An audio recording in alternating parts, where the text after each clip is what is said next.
Esto es el comentario positivo. Una vez más estamos aquí, continuando con nuestra serie de principios básicos. Estamos en el punto número 3, que es arrepentirse. Recordamos los cinco pasos de conversión bíblica, que es oír, creer, arrepentirse, confesar y bautizarse. Entonces hoy vamos en el tercer punto, que es arrepentirse. Y bueno, vamos a hablar primeramente, nuestra escritura central de este tema es Lucas capítulo 24 versículos 45 al 48. Vamos a leer y vamos a poner en este tiempo en manos de nuestro Dios. Entonces les abrió la mente para que comprendieran las escrituras y les dijo: así está escrito que el Cristo padecerá y resucitará de entre los muertos al tercer día, y que en su nombre se predicará el arrepentimiento para perdón de los pecados a todas las naciones, comenzando desde Jerusalén. Vamos a orar. Papito, estamos delante de su presencia dándole gracias primeramente por la vida, segundo por el privilegio de poder tener este medio de comunicación para poder ser de bendición a otros. Además también le pedimos, Padre, que el Señor Espíritu Santo sea el que nos guíe a toda verdad, que nunca en este medio se utilice lo que yo he aprendido o mi comentario, mi forma de pensar, sino que el Espíritu Santo nos lleve a toda verdad, Padre. Déjeme y permítame ser usado por el Señor Espíritu Santo para ser de bendición y edificación para las personas que se asoman a este canal. Le pido también, Padre bendito, que pongan el corazón de los oyentes, que puedan compartirlo para que llegue a más personas esta palabra de bendición. Le doy gracias, le doy toda la gloria y la honra, y sé, Padre bendito, que la dirección de usted no es falible. Yo soy falible, su dirección no, así que esto siempre va a ser de bendición. Lo pongo en sus manos en el nombre de Jesús, amén y amén. Bueno, pues entonces estamos hoy hablando de que estamos en el punto de arrepentirse. Entonces, dice aquí la escritura: propósito, entender claramente cómo debemos responder ante el sacrificio de Cristo por nosotros, arrepentirme de mis pecados. Entonces, vemos aquí en Lucas 24, 45 y 48 la importancia de las escrituras y el mensaje de crucifixión y resurrección del Señor Jesús para poder tener un arrepentimiento. Tenemos que primero tener entendimiento de esta parte que dice: entonces les abrió la mente para que comprendieran las escrituras. O sea, primero en lugar, necesitamos que el Señor Espíritu Santo nos abra la mente para que podamos entender las escrituras. Si el Señor Espíritu Santo no está con nosotros para leer las escrituras, por eso hay tanta gente que conoce la palabra, y puede haber hasta personas que conozcan más que yo, que tú, la palabra, y sin embargo no la entienden, no llega a su corazón, no son transformados por ella. ¿Por qué? Porque primero tiene que el Señor Espíritu Santo abrirnos la mente para comprender las escrituras. No nada más se comprende por leerla, sino porque el Señor Espíritu Santo nos abra la mente para comprenderla. Y les dijo: así está escrito, el Cristo padecerá y resucitará de entre los muertos al tercer día, y que en su nombre se predicará el arrepentimiento para perdón de los pecados a todas las naciones, comenzando desde Jerusalén. Y vosotros sois testigos de estas cosas. Entonces, vemos aquí la importancia del arrepentimiento. Ahora vamos a Isaías 59, 1 y 2. Antiguo Testamento, Isaías 59, 1 y 2.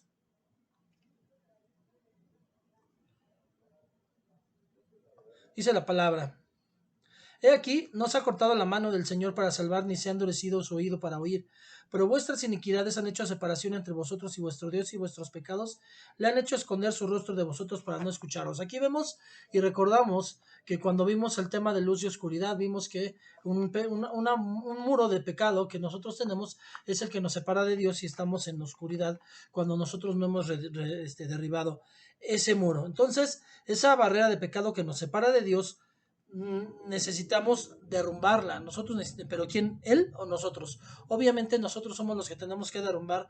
El Señor ya hizo su parte, que es dar su vida en la cruz para que nosotros seamos perdonados, pero nosotros somos los que tenemos que derrumbar la pared de pecado para unirnos a Dios. Vamos a ver lo que dice también el libro de los Hechos, capítulo 2, versículo 36. Dice la palabra de Dios: Sea pues con certeza toda la casa de Israel, sepa pues con certeza toda la casa de Israel que a este Jesús, a quien vosotros crucificasteis, Dios le ha hecho Señor y Cristo. Al oír esto, con pujidos de corazón dijeron a Pedro y a los demás apóstoles: varones hermanos, ¿qué haremos? Y Pedro les dijo: arrepentíos y sed bautizados cada uno de vosotros en el nombre de Jesucristo para perdón de vuestros pecados y recibiréis el don del Espíritu Santo, porque la promesa es para vosotros y para vuestros hijos y para todos los que están lejos, para tantos como el Señor nuestro Dios llame. Entonces vemos aquí, dice, sepa pues con certeza toda la casa de Israel hoy, el Israel espiritual somos tú y yo, somos la iglesia que dejó instituida el Señor Jesús en la tierra. Ajá, y dice que a este Jesús a quien vosotros crucificasteis, y yo como les decía, ya es tiempo de que tomemos nuestra responsabilidad personal y leer la escritura de una manera personal. Si dice la escritura que vosotros crucificasteis, yo lo tomo como que yo crucifiqué. Dios la ha hecho Señor y Cristo. Al oír esto, ellos respondieron compungidos, algo bien importante porque a todos nos cuesta mucho trabajo, Señor, sentir el dolor de la muerte del Señor Jesús y tener un cambio de actitud. Aquí vemos que ellos respondieron compungidos de corazón y le dijeron al apóstol, a Pedro y a los demás apóstoles, varones hermanos, ¿qué haremos? Y Pedro les dijo, arrepiéntanse y bautícense cada uno de ustedes en el nombre del Señor Jesús para el perdón de sus pecados y recibirán el don del Espíritu Santo. Entonces, vemos que Dios ya hizo su parte. Dios hizo su parte para derrumbar la pared de pecado por medio de la muerte de Jesús en la cruz. Nuestra parte, la parte que nos corresponde, porque ya les decía yo también en videos anteriores que un pacto es de ambos lados. Él tiene que hacer su parte, yo la mía. El Señor Jesús ya cumplió con la suya. Ahora nosotros tenemos que cumplir con nuestra parte de un pacto que hay entre ambos. Entonces, vemos que dice la escritura, nuestra parte de, perdón, dice la escritura el arrepentimiento. Y la palabra arrepentimiento viene del griego metanoieo. Entonces vemos que aquí necesitamos arrepentimiento y bautismo. Pero tenemos que entender que metanoia aparece 26 veces en el Nuevo Testamento. Metanoia, una transformación, una renovación. Es cambiar, literalmente la traducción del griego metanoia quiere decir cambiar de mente, arrepentirse, sentirse triste el que uno haya hecho esto o lo otro, cambiar la mente de uno para bien, de todo corazón, hacer lo opuesto a nuestros pecados pasados. Eso es realmente ser transformado, tener una conducta digna de un corazón cambiado y que aborrece el pecado. Entonces, expresa dirección mental, es un cambio de dirección, una dirección mental, separarse o dar la vuelta de nuestra alma de algo.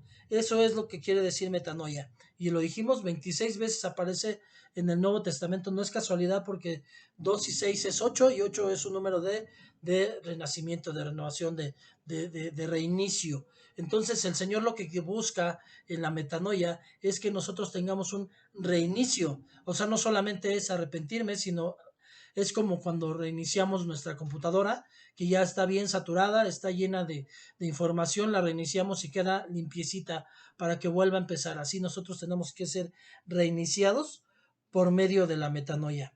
Bueno, Mateo 3:8 dice la palabra de Dios.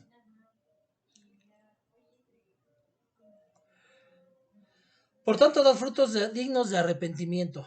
Y no presumáis que podéis deciros a vosotros mismos, tenemos a Abraham por padre, porque os digo que Dios puede levantar hijos a Abraham de estas piedras. Ahora, punto número 1, dice, dad frutos dignos de arrepentimiento. O sea que nosotros tenemos que empezar a mostrar. No es el que yo de repente me den una clase y haya emoción en mi corazón y me muera de la tristeza y esté chille, lo que va a demostrar que yo tengo arrepentimiento. Si bien hay muchas personas que son sensibles y van a llorar cuando entienden y les cae de peso el entender que nosotros, que yo fui el que maté al Señor Jesús en la cruz. Es real. Pero hay personas que no se expresan de esa manera. O sea, no necesariamente va a haber una lágrima en su rostro, pero una persona que sí sintió en su peso, en su corazón del pecado, lo va a demostrar con su caminar, sea que haya llorado o no haya llorado, en el momento en el que entendió que él mató a Jesús, que Jesús dio su vida por él y que Dios necesita un arrepentimiento, sea que llore o no la persona, pero lo va a demostrar que realmente a esa persona le dolió y está siendo transformada en su forma de caminar, que da fruto digno de arrepentimiento. Y luego dice, No presumáis de poder deciros a vosotros mismos, tenemos a Abraham por padre. O sea, aún hasta los cristianos le llamamos al padre Abraham así, porque es el padre de la iglesia, aún hebrea o aún cristiana, pero es el padre de la iglesia porque fue el primero que le creyó a Dios y Dios le tomó por fe. O sea, habla de su fe de Abraham y por eso Dios lo puso como justo. Entonces, vemos, dice, no presumáis de decirse a ustedes mismos, porque muchos se ufanan de decir que son hijos de Dios y sin embargo su forma de vivir no está cerca de dar frutos, porque os digo que Dios puede levantar hijos a Abraham de estas piedras. ¿A qué se refiere? Bueno, estaba hablando en ese momento de una manera literal de piedras, pero hoy al hablar de piedras está hablando de las personas que fueron necias, que no querían escuchar del Señor Jesús, que fueron duros de corazón, que tenían un corazón de piedra, pero que Dios sensibilizó y que fueron transformados. Entonces Dios puede levantar hijos hasta de esas piedras. Muchas veces nos ha sorprendido que personas que fueron apóstatas, que se burlaban del Evangelio, que hicieron cosas horribles, llegan a ser mejores servidores de Cristo que muchos que nacieron en cuna cristiana. No digo que sean mejores, pero muchas veces ha resultado porque sí se cumple también la palabra ahí donde dijo el Señor Jesús que al que más se le perdona, más agradece. Entonces, vemos eso, que eso es lo que hace la diferencia. Bueno, entonces, esto significa un cambio de vida, producir frutos que demuestren arrepentimiento. Ahora vamos a la segunda carta a los Corintios. Segunda carta a los Corintios, en el capítulo 7, versículo 8. Y dice la palabra de Dios, porque si bien os causé tristeza con mi carta, no me pesa. Aun cuando me pesó, pues veo que esa carta os causó tristeza, aunque solo por poco tiempo. Pero ahora me regocijo, no de que fuisteis entristecidos, sino de que fuisteis entristecidos para arrepentimiento, porque fuisteis entristecidos conforme a la voluntad de Dios, para que no sufrierais pérdida alguna de parte nuestra, porque la tristeza que es conforme a la voluntad de Dios produce un arrepentimiento que conduce a la salvación sin dejar pesar, pero la tristeza del mundo produce muerte. Porque mirad, qué solicitud ha producido en vosotros esta tristeza piadosa, qué vindicación de vosotros mismos, qué indignación, qué temor, qué gran afecto, qué celo, qué castigo del mal. En todo habéis demostrado ser inocentes en el asunto. Ahora, bueno, pues entonces sí también nos habla el Señor Jesús, dice, porque si bien os causé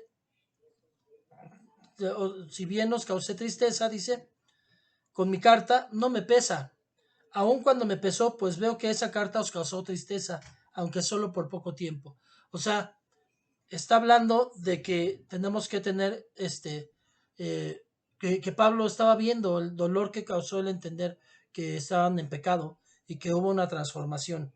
Ajá. Dice, aun cuando me pesó, pues veo que esa carta os causó tristeza. O sea, sí le pesa a la persona que está enseñándole a alguien el pecado que está, la forma en que se ve su dolor y su tristeza, pero solo por poco tiempo. Dice, porque ahora me regocijo no solo de que fueron entristecidos, sino que fueron entristecidos para arrepentimiento, porque fueron entristecidos conforme a la voluntad de Dios para que no sufrieran pérdida alguna de parte nuestra.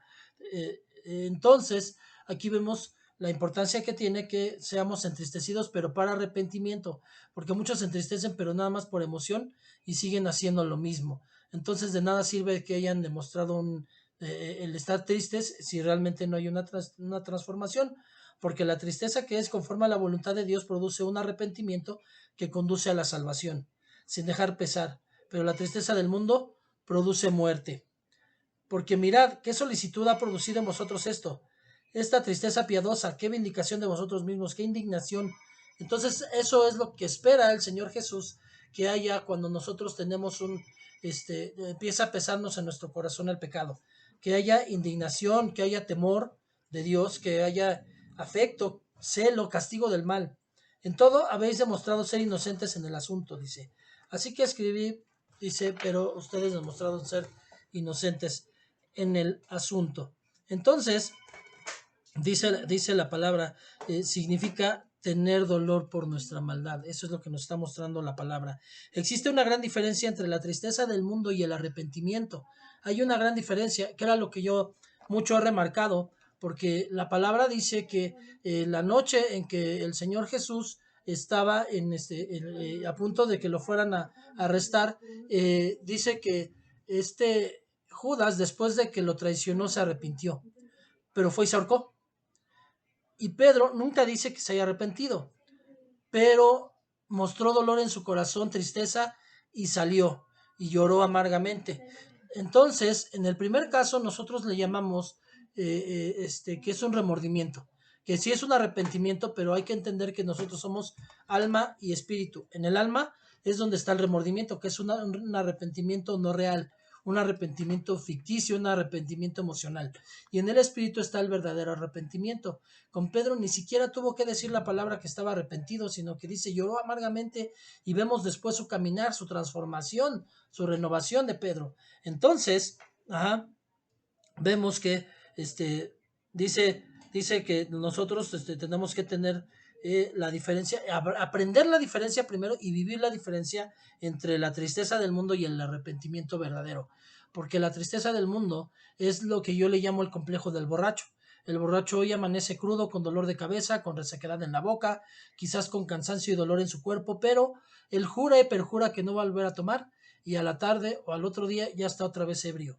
Eso es lo que pasa también con el arrepentimiento en el espíritu o remordimiento, digo en el alma. El arrepentimiento en el alma o remordimiento. Cuando el arrepentimiento es en el espíritu hay una metanoia, una transformación. Entonces, la tristeza del mundo es un remordimiento, es una culpa o lamentación sin cambios profundos ni duraderos. El verdadero arrepentimiento es, uno, afán de disculparse, desarrollar temor de Dios. Y dos, buscar un reparo en el daño, o sea, reparar el daño, corregir la conducta con Dios y con los demás. Ahora, ¿de qué me debo arrepentir?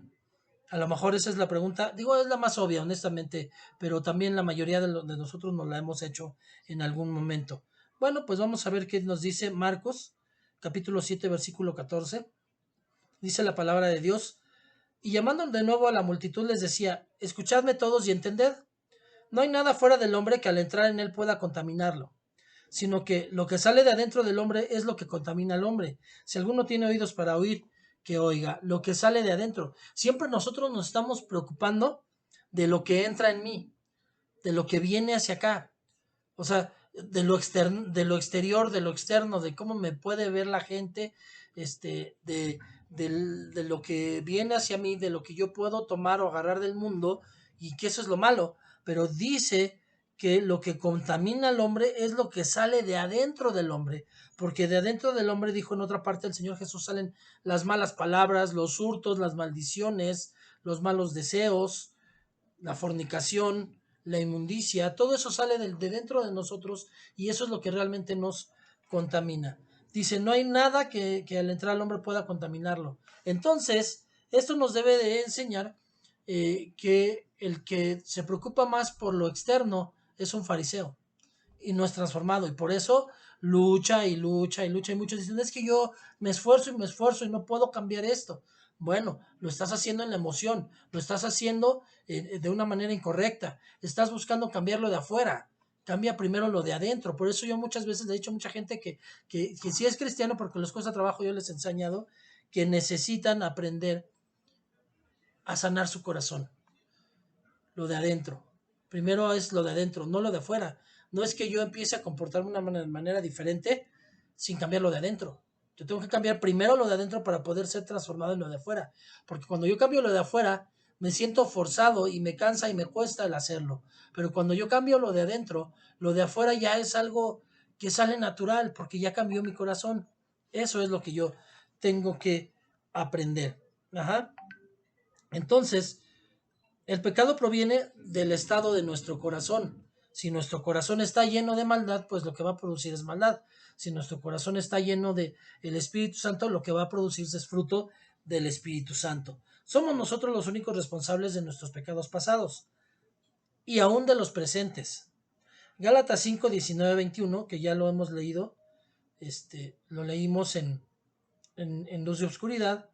Gálatas 5, 19 al 21 dice la palabra: ahora bien, las obras de la carne son evidentes: las cuales son inmoralidad, impureza, sensualidad, idolatría, hechicería, enemistades, pleitos, celos, enojos, rivalidades, disensiones, sectarismos, envidias, borracheras, orgías y cosas semejantes, con las cuales os advierto, como ya os lo he dicho antes, que los que practican tales cosas no heredarán el reino de Dios.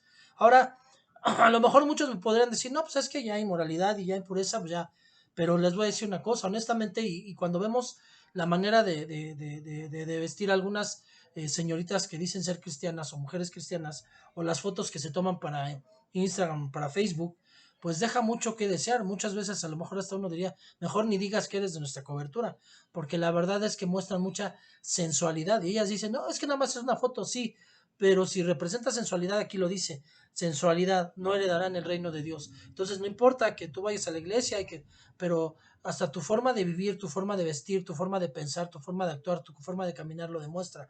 Esto no quiere decir que tenga que haber un control de la iglesia de cómo te vistas. Lo que tiene que haber es un control del Espíritu Santo de cómo es lo correcto para vestirse también.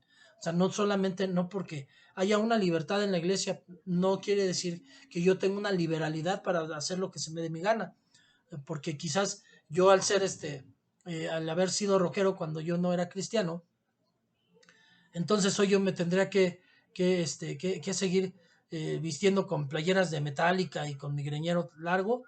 No, se supone que hubo una transformación y yo también entiendo que ya también hay cosas de verlo correcto. Entonces yo sé que ya no es correcto para mí el vestirme de esa manera. Entonces, hasta en esa forma, hasta en la manera de vestir se nota cuando empiezas a dar un fruto del Señor Espíritu Santo.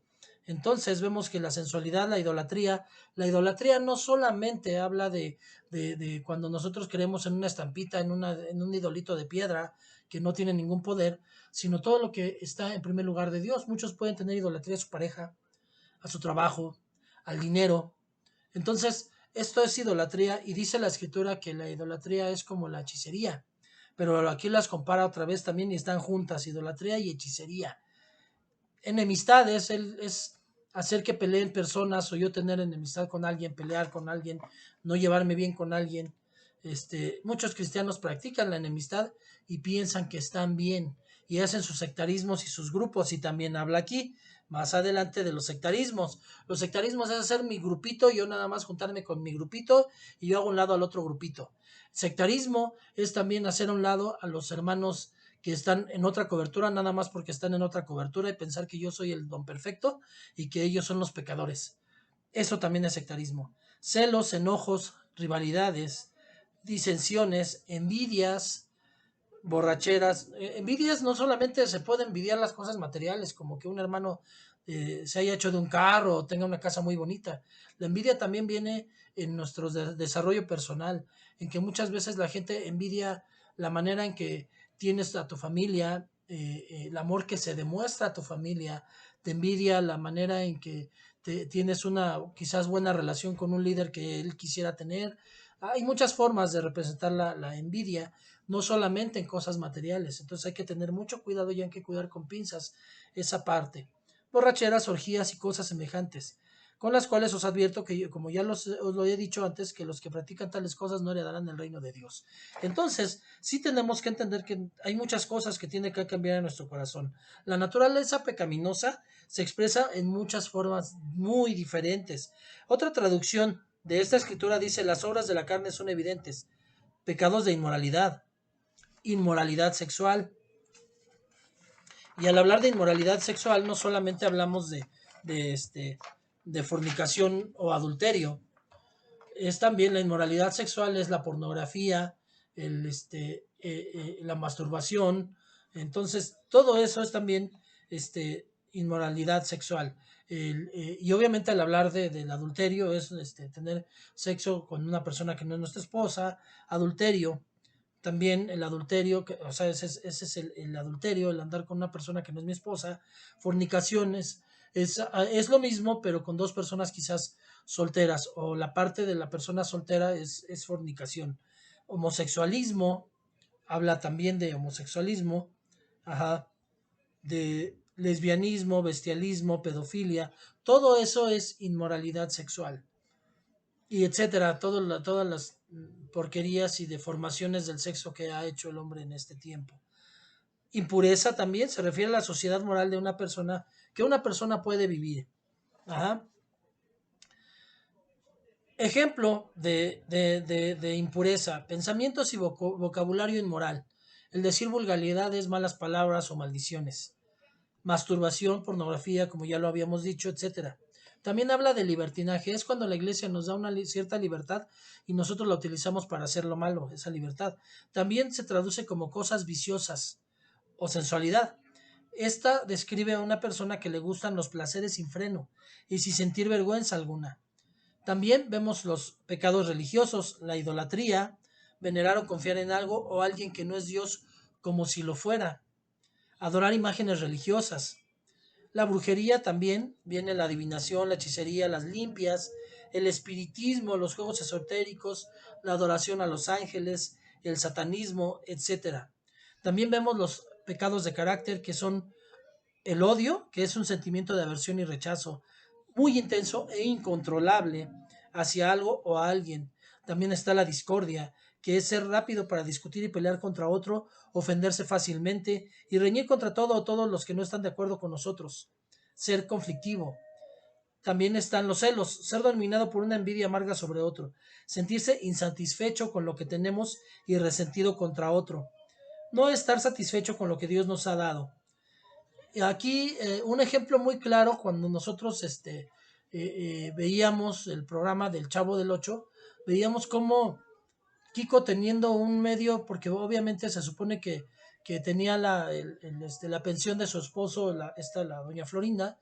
Kiko tenía los medios, siempre nunca le faltaba nada, ella le compraba todo lo que necesitaban y Kiko le envidiaba muchas cosas al chavo. El chavo era huérfano, el chavo quizás ni casa tenía, vivía en el barril, el chavo siempre estaba soñando con tener una torta de jamón, pero siempre veíamos la actitud de Kiko de envidia, aun cuando él tenía más cosas.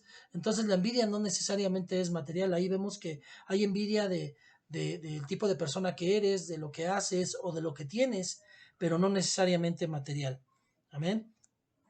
Bueno, entonces vemos también que sigue, eh, es el discordia. Bueno, vemos también que está el odio, la discordia, rápido para discutir y pelear, los celos, los arrebatos de ira, es enojarse fácilmente, explotar fácilmente y sin control, tener un temperamento desenfrenado. O sea que para todo queremos gritar y todo lo queremos solucionar con gritos y pensamos que es la única manera, es la única solución y es la única manera que entienden. El que grita, grita porque entiende que la otra persona no le está escuchando. Pero si una persona no quiere escucharte, es diferente, aun cuando tú grites, que te escuche aunque grites, a que aprenda a escucharte porque tienes razón. Entonces tenemos que empezar a entender esta parte. Arrebatos de ira, rivalidades, provocar distanciamiento y amargura entre personas, vivir siempre en competencia, buscar el puesto o la posición de otro, motivado por el egoísmo. Disensiones. ¿Qué es disensión? Bueno, pues literal es división, actitud rebelde ante algún tipo de autoridad, al grado de generar que otros no sigan nos sigan en nuestra causa. O sea, siempre estamos en discordia con algo y todavía también contagiamos a otros y hacemos que nos sigan en lo que estamos haciendo. En la familia, el trabajo, la escuela, la iglesia, etcétera. Sectarismos. ¿Qué son sectarismos? Bueno, enfatizma el resultado de la disensión. En la religión son las herejías, en la familia, estar unos contra otros, en el trabajo, grupos opositores. También está la envidia. Sentir enojo, frustración o malestar por la prosperidad de otra persona. Envidiar personas, cosas o talentos de otros, que ya lo habíamos hablado un poquito más también antes. Borracheras aquí viene siendo borracheras, no solamente sería borracheras, es intoxicación. Dice la escritura que nuestro cuerpo es el templo del Espíritu Santo y por lo tanto debe estar en Kadosh, debe estar apartado para Dios en santidad. Y nosotros cuando le metemos cosas como la droga, el alcohol, la farmacodependencia, que es diferente a la drogadicción, es una intoxicación que también daña y lastima nuestro cuerpo. Entonces, está relacionado con el efecto del abuso del vino, pero también otro tipo de intoxicaciones como en las drogas o el tabaquismo. Estamos también hablando de orgías. La palabra que nos traducen como orgía es también glotón. Entonces, es buscar el placer sin límites. Un glotón, en realidad, no solamente es aquel que come en demasía y no para de tragar y no para de tragar y no para de tragar.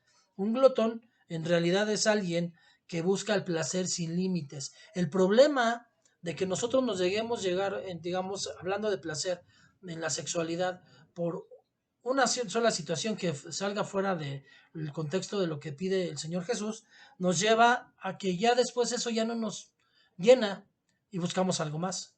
Y después esa ya no nos llena y buscamos algo más.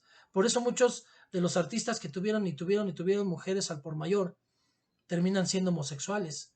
O hay quienes ya probaron el sexo con mujeres y con hombres y que buscan algo más y entonces vienen los desórdenes sexuales que finalmente también son pecados, que son lo que es la necrofilia, las zofilias, las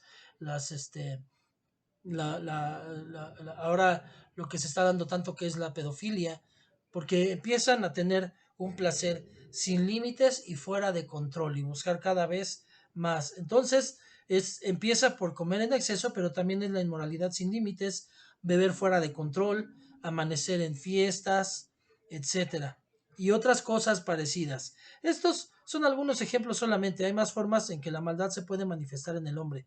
Ejemplo, mentiras, fraudes, avaricia, corrupción, chismes, perjuicio social, clasicismos y elitismos, asesinatos, etcétera. Bueno, dice el versículo 21, les advierto ahora. Aquí tenemos que entender que dice la escritura que aguas, aguas con el que contradice o se aleja del Dios viviente. Les advierto ahora, como antes lo hice, que los que practican tales cosas no heredarán el reino de Dios. La gente cuyo estilo de vida es el pecado, de ninguna manera tendrá parte en el reino de Dios. Tu estilo de vida lo define. Sé específico. Puedes, meditar en tu propia vida de tarea acerca de esa lista de pecados que ya habíamos visto en, este, en Luz y Oscuridad, cuando leímos 1 Corintios 6, 9 y 10, Colosenses 3, 5, 10, Efesios 5, 3, 5, Segunda de Timoteo 3, 1, 5, Apocalipsis 21, 7 y 8 y Santiago 4, 17. Entonces necesitas meditar bien. ¿Cuál? Pero dice Santiago 4:17 que el que sabe hacer el bien y no lo hace también se le toma por pecado. ¿Cuál bien has sabido tú que no has llevado a cabo? ¿Cuándo te ha redarguido el Señor de algo que él te mostró que tenías que hacer y no lo hiciste? Hechos 9:13 al 20. Vamos a leer Hechos 9:13 al 20.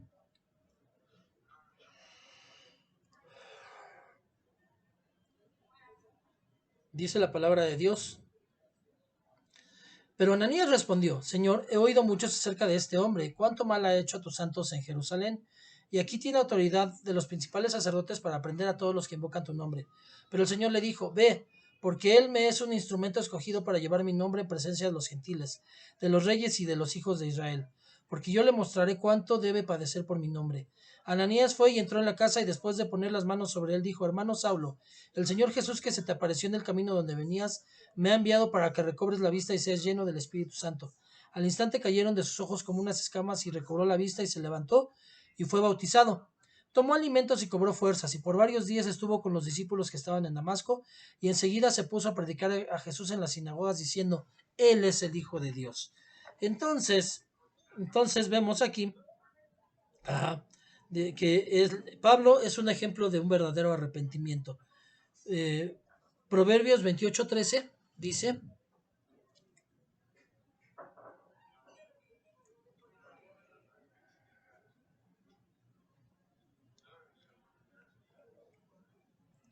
el que encubre sus pecados y no prosperará, mas el que los confiesa y los abandona hallará misericordia. O sea, que la gracia es eso, que yo confiese mis pecados y los abandone. Y entonces viene el Señor Jesús y me limpia. Y luego vamos a ver ahora la primera carta de Juan, capítulo 1, versículo 9. Dice la palabra, Si confesamos nuestros pecados, Él es fiel y justo para perdonarlos. Eso es la gracia. Los pecados y para limpiarnos de toda maldad. Pero tiene que haber un cambio, una transformación, un fruto del Espíritu Santo para que se pueda ver que hay un verdadero arrepentimiento. Entonces tengo que tener la iniciativa de confesar mi pecado delante de Dios y deshacerme de todas las cosas que me llevaron a pecar. Entonces, hoy la pregunta sería para ti que me estás escuchando. ¿Estás dispuesto a seguir la enseñanza bíblica y el ejemplo de estos primeros cristianos? Si lees el Salmo 51, es un ejemplo de un corazón arrepentido. Fue el corazón que tuvo David cuando entendió la magnitud del pecado que había cometido con Betsabé. Bueno, pues hoy es un día de hacer una decisión. Repasa las escrituras, que ya te di la lista de escrituras para leerlas de pecado. Considera tu vida pasada y confiésale a Dios tus pecados. Pídele un corazón arrepentido. Yo te sugiero que puedas hacer una lista de tus pecados y planea tener un tiempo para hablar en detalle con el Señor Jesús de esos pecados para ayudarte en tu proceso de arrepentimiento. Si tienes a una persona con autoridad en tu cobertura que sea de confianza para que puedas platicar con ella y le te pueda ayudar, es muy bueno. Dice, confiesen de los pecados unos a otros, pero tenemos que saber a quién, porque muchas veces hablas y todo el mundo ya se enteró. Entonces tienes que tener mucho cuidado de a quién y cómo, y tiene que mostrarte el Señor Espíritu Santo, que es una persona que utilizará solamente lo que escuche para poderte ayudar a orar por ti y darte una palabra que viene de parte de Dios. En esa parte sí es bien importante. Si no tienes confianza en alguien, si no tienes la seguridad de que se vaya a guardar, porque el único que tiene que saber en realidad tu pecado es Dios, y en este caso una persona que realmente te quiere ayudar. Si no es así, pues solamente Dios, porque no se trata de que te lastimen, te dañen y te humillen por algo que hayas hecho que no puedas dejar, sino te trata de que el Señor Jesús te sane de aquello que te está costando trabajo. Bueno, pues hasta aquí terminamos con la tercera parte de la conversión bíblica. El siguiente punto va a ser confesar, eso será en la siguiente clase de principios básicos. Y bueno, vamos a orar para poner en manos de Dios este tiempo. Bendito Padre, le doy gracias por, pues sí, estamos retomando puntos que vimos en el tema de luz y oscuridad, pero es bien importante, Padre, cuando usted dice dos cosas, dos veces algo es porque lo confirma, y usted está en este momento confirmando que hay una necesidad de transformación en el corazón de sus hijos, Señor bendito, que haya una forma de mostrar un verdadero arrepentimiento. Hoy le pido que cada uno de los oyentes de este canal, Padre bendito, sean redargüidos en su corazón, que usted los toque, Padre. Dice la Escritura en 2 Timoteo 3, 16 y 17 que toda la Escritura está inspirada por Dios, es útil para enseñar, corregir y educar una vida de rectitud, para que el hombre de Dios esté capacitado y completamente preparado para hacer toda clase de buena obra. Y también nos dice que la palabra que es una espada de dos filos, y la espada de dos filos corta al entrar, corta al salir. Entonces yo le pido que hoy, Padre bendito, entre como una espada en el corazón de las personas que están escuchando este video, Señor bendito, y que pueda también cortar al entrar y cortar al salir. Gracias, le doy toda la gloria y la honra y todo esto lo oro en el nombre de su Hijo Jesucristo. Amén y amén. Bueno, pues muchas gracias, nos vemos en el siguiente comentario positivo.